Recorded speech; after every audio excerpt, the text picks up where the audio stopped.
April 6. புனித முதல் Celestine. Italy நாட்டில் கம்பானியாவில் வாழ்ந்த இறைபக்தி நிறைந்த குடும்பத்தில் பிறந்தார் செலஸ்டின். ஆண்டவர் இயேசுவிடம் மிகுந்த விசுவாசத்துடன் இருந்த செலஸ்டின் மிலான் நகரில் வாழ்ந்த புனித அம்புரோசுடன் சில ஆண்டுகள் உடன் வாழ்ந்தார்.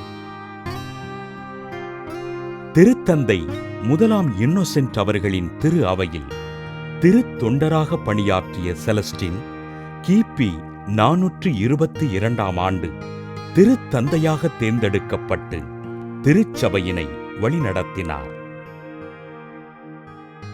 ஆயர் நெஸ்தோரியஸின் தப்பறை கொள்கையினை எதிர்த்த திருத்தந்தை செலஸ்டின் கிபி 430 ஆண்டு ரோமையில் ஆயர் மன்றத்தினை கூட்டி நெஸ்தோரியஸின் தப்பறை கொள்கைக்கு கடும் கண்டனம் தெரிவித்தார்.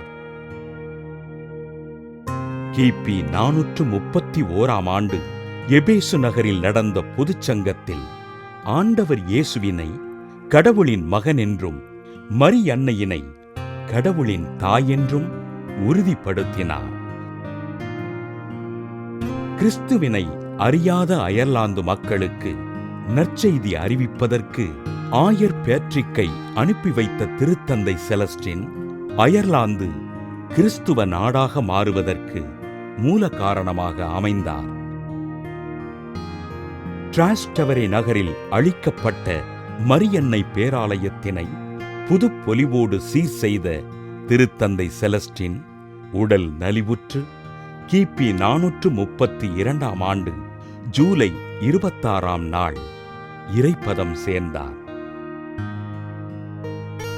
நெஸ்தோரியஸின் தப்பறை கொள்கை தவறு என்று சுட்டிக்காட்டி ஆண்டவர் இயேசு இறை இயல்பும் மனித இயல்பும் உடையவர் என்று மெய்ப்பித்த திருத்தந்தை செலஸ்டினை திரு அவை புனிதராக உயர்த்தியது.